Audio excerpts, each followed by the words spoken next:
everybody. Kay Crystal Griffith here, and welcome back for your daily digest of emotions, wisdom, and your body. For about 15 or so minutes, okay, give or take 5, we're going to delve into how your emotions are affecting you, body, soul, and spirit for every day of 2021. So if you've missed any of them so far, you are welcome to connect on my YouTube group and catch up on all of those, or you can check out our Facebook page. So today what we're going to do is just share a little bit more and deviate from what I told you we were going to do yesterday. So we are actually going to talk about the difference between introverted and extroverted for the next 2 days. That came up in some of the comments from our video yesterday, and I thought it was a great moment for us to actually address those before we move on, because we just talked about timidity and shyness, and a lot of people do think that's introvertedness. So before I go any further, let me give you my disclaimer. I am not a doctor. I do not play one on TV or any social media platform, but I do have my master's in education, as well as 2 inner healing certifications, as well as several other accreditations. So I got you covered. So let's talk about our emotions, and let's do it for education, edification, and encouragement. So let's get back to introvert. So today we're going to, again, veer off just slightly. So we are going to come back to self-sabotage, which I did tell you we were going to cover. So don't worry, I haven't forgotten you. So yesterday when we talked about shy and timid, we really focused on that timid being the actual piece of feeling fear in entering into a situation, and shy being that frightenedness of entering into the situation. So fear versus frightenedness. Now, a lot of times people think that introverted is you're being scared or you're being frightened or you're shy to enter into a situation. But in fact, it is not. So an introvert can be shy, they can be reticent, but really an introvert enjoys just time alone and gets emotionally drained after spending a lot of time with other people. Shy person doesn't necessarily want to be alone. They want to be involved with other people, but they are afraid, timid, to interact into the situation with other people. So that's a big difference. So introverted can definitely go to parties, they can interact, but guess what they're going to do right after that? They're going home because their levels, their energy has been drained. And we're going to talk about how that affects your brain today, because I actually was like that after my head injury. I can go in, I can even do these lives, and guess what I do after them? I go take my shower and I go to bed because there's a lot of high intensity energy that I want to bring to this for you guys. And I want to be able to interact with you guys. But I also know where my brain goes afterwards, and I have to have some downtime after. So some people who go to parties, they may want to drive home by themselves. They may want to be by themselves. Especially if you are married to an introvert and you go to a situation, a party, an interaction, a play. Well, we're not any of us doing too many of those things right now, but in some capacity where you're having to put on more energy, more intentionality in interaction, that person, your spouse or your loved one or your kiddo, may come home and they just need quiet. They just need to draw. They just need to chill. Just need a nap. That's okay. That's an introvert. But shy, I remember, they don't even want to go because of fear of interacting with those people. So 2 very, very different things. So are we talking positive or negative here? We're really talking neither, because an introvert is an actual personality that you actually have from birth. And a lot of people don't realize that as well. So introverts make up 25 to 40% of the population of the world. That's a lot of introverts, folks. That's a lot of people who need to go home and just have downtime. People who are introverted tend to have an inward turning, or they're focused more on their internal thoughts. They're constantly processing in their mind. They're processing those feelings, those moods, and they would rather do that internally than seek external stimulation. Now, introverts also tend to be more quiet. They're more reserved, and because they're turning in, they're more introspective. They also feel a need to recharge after spending that time with other people. And it could be just even with just one person. It could be, there are moments I need to recharge after my child has watched some show that she liked and had to retell it all to me. So sometimes it could be just with one person, but it could be with a larger group. Now, let's just explain what we're talking about here. So we're getting into a little bit of the science. There is a network of neurons located in your brainstem, right back here, known as the reticular activating system, or the RAS. Sounds like a 007 kind of thing, doesn't it? And that system is responsible for regulating arousal levels, including wakefulness and transitions from waking to sleeping. So this RAS is super important for how we have energy, how we're responding in an arousal situation. I know all of you just went to that S word, and I'm not just talking about that arousal. Okay, guys. So we're talking about how you interact into a situation and you express yourself to other people. It's also that transition between awake and sleep. Now, why do we need to know that? Because introverts have a naturally high level of arousal, actually. And so because introverts tend to experience chronically high arousal levels, they then need to seek activities and environments where they can escape from overstimulation. Now, if you put this in real terms, and again, I'm not a doctor, I'm just giving you information that I have found and I'm connecting dots for you, okay? So many times our kiddos on the spectrum, those also who are empaths, who are not necessarily on the spectrum, but they are empaths, but many people on the spectrum are actually empaths as well. And we are going to talk about empaths at another time, but they need to escape overstimulation. They'll wear headphones. They'll actually have, what do they call those? Sleep masks. They will make sure there's no lights. For me, crazy it sounds, we go to a hotel and there is major stimulation in that hotel room when I go to sleep, actually. Not just from the noise of the air conditioner, but the lighting. And I know everybody's like, just close your eyes and you won't see it. Yeah, that doesn't work for my high arousal brain. So I actually have to go and find towels from the bathroom and put across the door so the light doesn't come in from the hallway. I mean, it's like crazy stuff that we have to do sometimes to get our sleep while we're on vacation, right? But we need to escape from that overstimulation even while you're trying to sleep. All right. So because of their naturally high arousal levels, introverts tend to be more alert, actually, and they take in a lot more information from their environment. Sensory overload. That's what we're talking about there. Taste, touch, smell, hearing, and smelling, I think was the other one. So escaping somewhere to have some time alone actually recharges their batteries, basically, and gives them an opportunity to process and reflect on what they've learned, what they've interacted with, or sometimes just a brain dump, just to dump their brain itself, even though it might not be with somebody else, they're just allowing to process out of them. Introverts also have a higher blood flow to their frontal precortex than extroverts do. And that's our other word, that's tomorrow's word. Introverts' brains also react differently to dopamine than extrovert brains do. There's a chemical that turns on the reward pleasure seeking part of your brain. Introverts and extroverts have the same amount of the chemical, but introverts feel it and they get run down by the dopamine. And extroverts feel it, and guess what? They get revved up by the dopamine. That's why extroverts love to go and go and go and go and go and be the social butterflies, but introverts go and then they have to recharge, right? Because now they're run down by that dopamine release of being active with all those other people. So the other thing about introverts is they are found to have an overactive amygdala. Now, if you remember, the amygdala, when it's activated in fight, flight, freeze, or faint, guess what it does? It hijacks what? The prefrontal cortex. We've been talking about that the last couple of days. So really important that we give the introverts their downtime, give them their white space is what I also call it for my clients.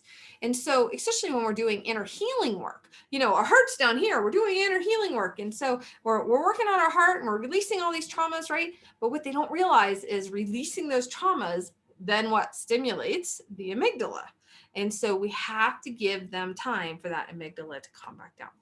Now, what does this look like for introverts? Typically, being around a lot of people drains their energy. Now we know why, right? You enjoy your solitude.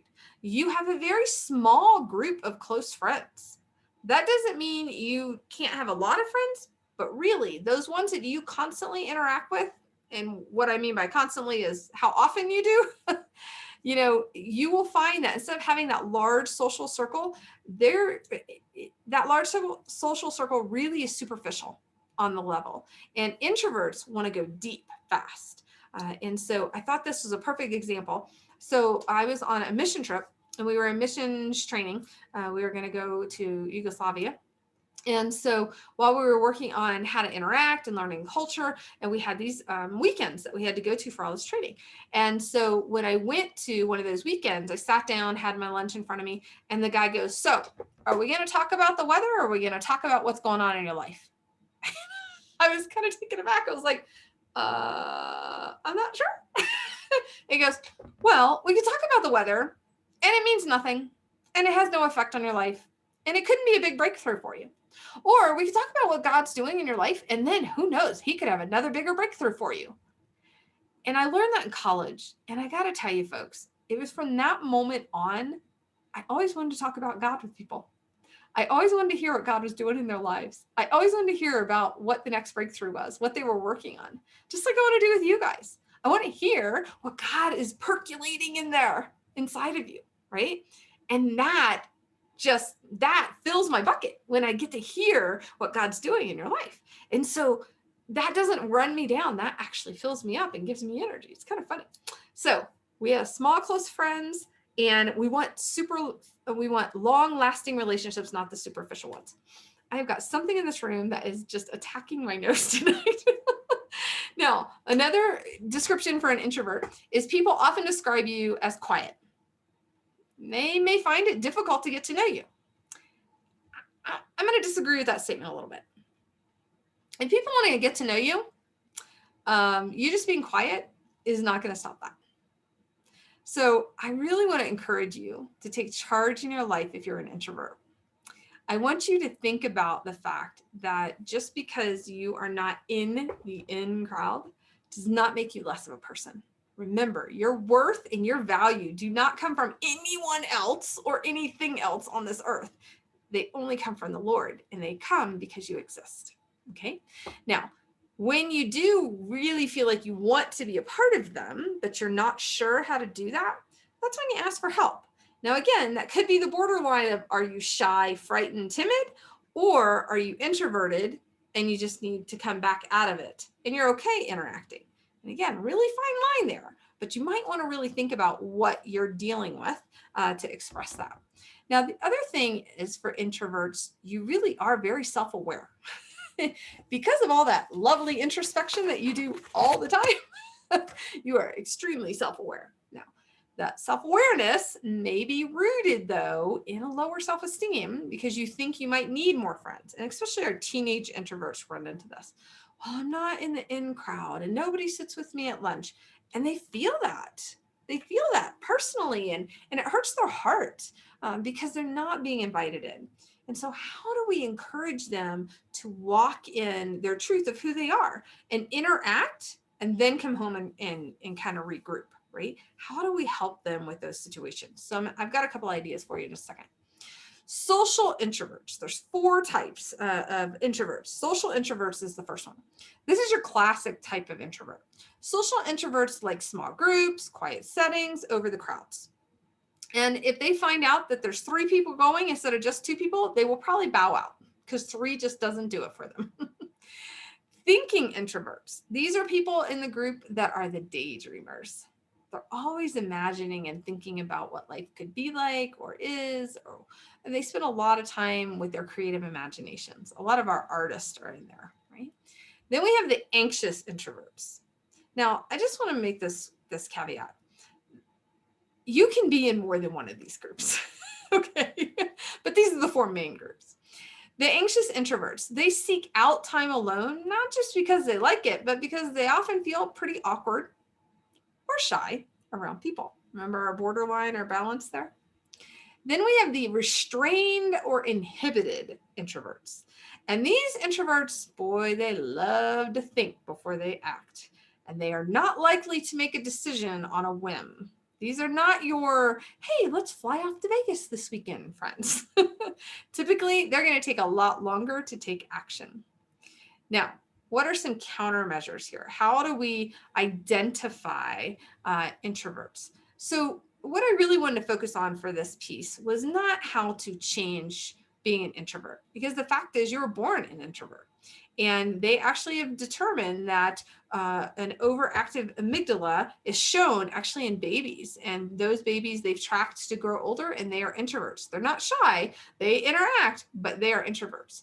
And so this is something that we're talking about that you probably had since birth. Or I'm going to say in my case, I do believe I was a full-blown extrovert before my head injury. And after my head injury, I couldn't process anything. I couldn't handle anybody. And I became an introvert. Now, I have now come out of my shell a lot. I'm here doing these lives for the next, what are we on? 342 days. Like craziness, right? I can get on a stage in a heartbeat and talk about whatever you need me to. I teach. Like, none of that bothers me. I just now know as an introvert, I need to come home and I need just quiet. Let me just regroup for a few minutes. Yeah, don't tell me your stories. Don't share with me any of your song. I just need 5 minutes and I need to regroup. Now, a lot of people need more than 5 minutes, but sometimes that's all I get. Now, I want to talk to you more in this case about what and how introverts act, because I'm not here to say this is something to think through. So many introverts identify as highly sensitive. They're called HSP. Everybody's got to have a label or an acronym, right? But highly sensitive is really that empathic nature. And so if you are in fact a highly sensitive person, you probably have empathic tendencies and you feel other people very, very deeply. And that by nature means you have to withdraw at times so you can just process all the feelings that you just experienced from all the people that were around you. And we'll talk in another time on empathic survival guide and some other tips and tools on how to work with that. Most introverts actually hate talking on the phone. It is a rare day. The introverts that I know will talk on the phone, except to very specific small group friends. Right? Because I have found, let me just text, let me get on Facebook Messenger or something like that. And I can get the message across, and then I can keep going with what I'm doing or a different situation that I'm involved in, or help on somebody else in that situation. But I will say this, once you get me on the phone, I'm happy to be on the phone with you. It's the funniest thing. But like the other night, one lady's like, I know you're busy and you gotta go. I'm like, let's not worry about the timetable. How can I help you? And so I helped her, and we ended up on the phone for 2 hours, not just chit chatting. I was actually giving her some tech guidance and some funnel guidance and stuff like that. But it was just really cool to just have those conversations and be available and aware. That's also why some of these get a little later in the evening, because I'm usually trying to help somebody.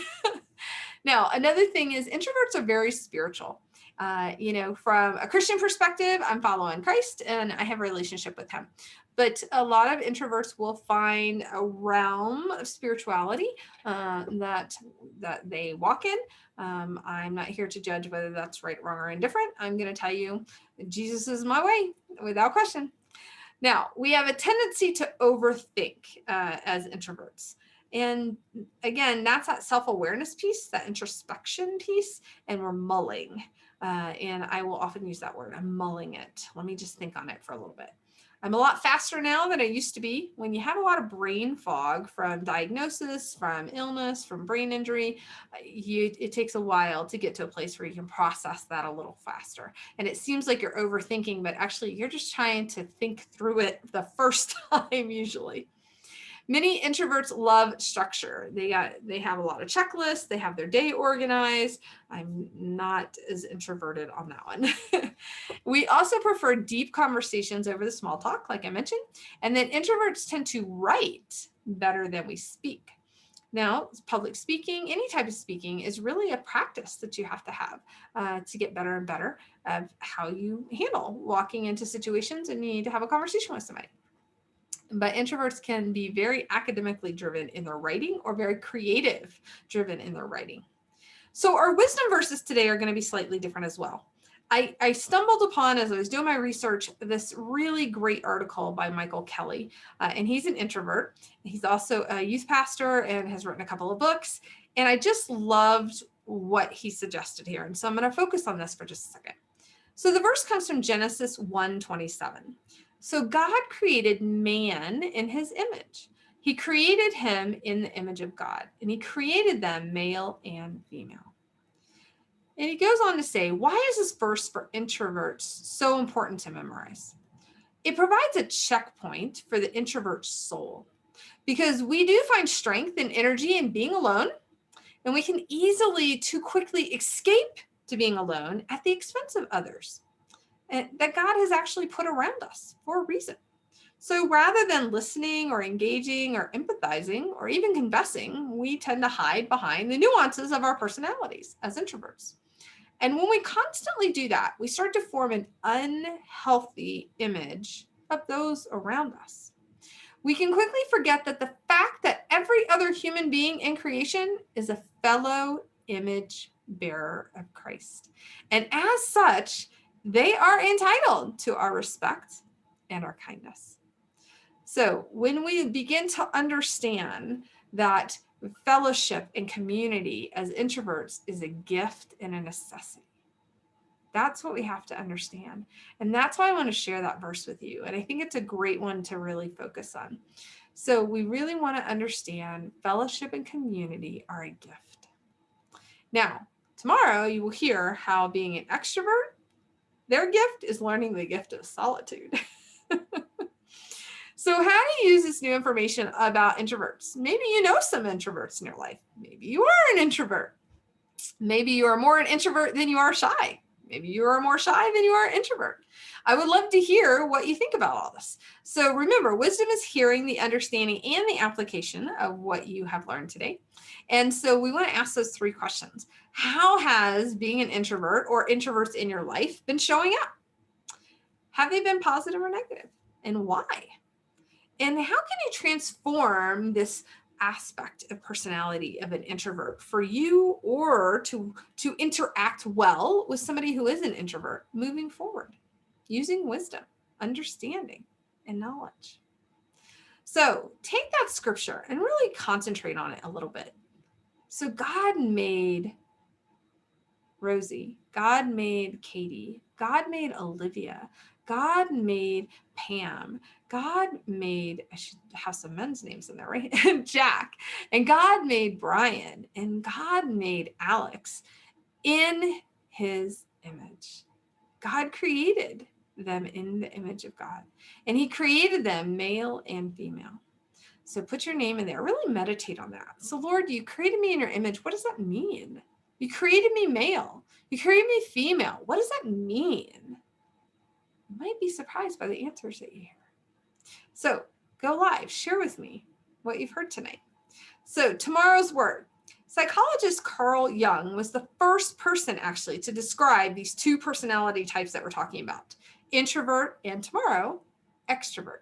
So join us again tomorrow for more on emotions, wisdom, and your body. Register at kcrystalgriffith.com to receive more insights and your feelings wheel. And you guys have a fantastically blessed night. Take care.